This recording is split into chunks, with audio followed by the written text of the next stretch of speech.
रामायण के अनुसार नारी गहने क्यों पहनती है? भगवान राम ने धनुष तोड़ दिया। सीता जी को 7 फेरे लेने के लिए सजाया जा रहा था तो वह अपनी मां से प्रश्न पूछ बैठी, माता श्री, इतना श्रृंगार क्यों है? बेटी, विवाह के समय वधू का 16 श्रृंगार करना आवश्यक है, क्योंकि श्रृंगार वर या वधू के लिए नहीं किया जाता है। यह तो आर्यवर्त की संस्कृति का अभिन्न अंग है। उनकी माताश्री ने यह उत्तर सीते माता को दिया। अर्थात सीता जी ने पुनः पूछा, इस मिस्सी का आर्यवत से क्या संबंध है माते? बेटी, मिस्सी धारण करने का अर्थ है कि आज से तुम्हें बहाना बनाना छोड़ना होगा,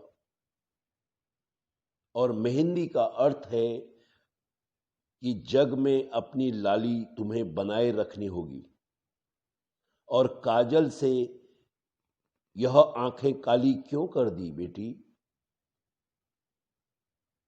बेटी, काजल लगाने का अर्थ है कि सील का जल आंखों में हमेशा धारण करना होगा। अब से तुम्हें बिंदिया लगाने का भी अर्थ समझाइए मातेश्री।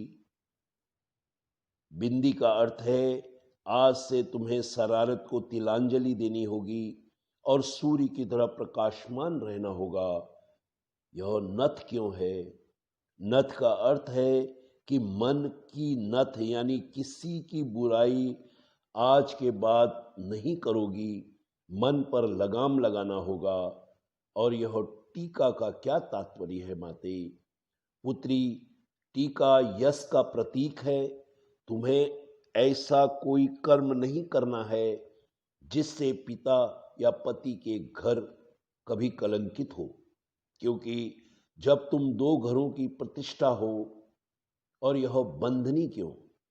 बेटी, बंधनी का अर्थ है कि पति, सास, ससुर आदि की सेवा करनी होगी। पत्ती का अर्थ है कि अपनी पत यानी लाज को बनाए रखना आज ही स्त्री का वास्तविक गहना होता है।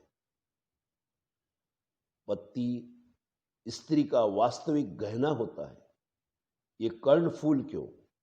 हे सीते, कर्णफूल का अर्थ है कि दूसरों की प्रशंसा सुनकर हमेशा प्रसन्न रहना होगा। और इस हंसली से क्या तात्पर्य है माते? हंसली का अर्थ है कि हमेशा हंसमुख रहना होगा। सुख ही नहीं, दुख में भी धैर्य से काम लेना।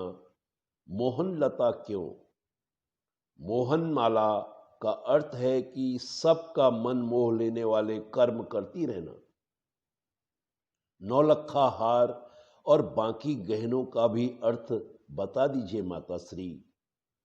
पुत्री, नौलखा हार का अर्थ है कि पति से सदा हार स्वीकार करना सीखना होगा। कड़े का अर्थ है कि कठोर बोलने का त्याग करना होगा। बांक का अर्थ है कि हमेशा सीधा सादा जीवन व्यतीत करना होगा। छल्ले का अर्थ है कि बड़ियों के पैर दबाना, उन्हें सम्मान देना, क्योंकि उनके चरणों में ही सच्चा स्वर्ग है। और अंगूठी का अर्थ है कि हमेशा छोटों को आशीर्वाद देते रहना। माताश्री, फिर मेरे लिए क्या श्रृंगार है? बेटी, आज के बाद तुम्हारा तो कोई अस्तित्व इस दुनिया में है ही नहीं। तुम तो अब से पति की परिछाई हो। हमेशा उनके सुख दुख में साथ रहना, वही तेरा श्रृंगार है।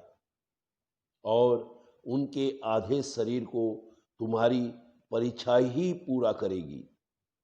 हे राम कहते हुए सीता जी मुस्कुरा दी। शायद इसलिए ही शादी के बाद पति का नाम भी मुंह से नहीं ले सकेंगी, क्योंकि अर्धांगिनी होने से कोई स्वयं अपना नाम लेगा तो लोग क्या कहेंगे? जय श्री राम।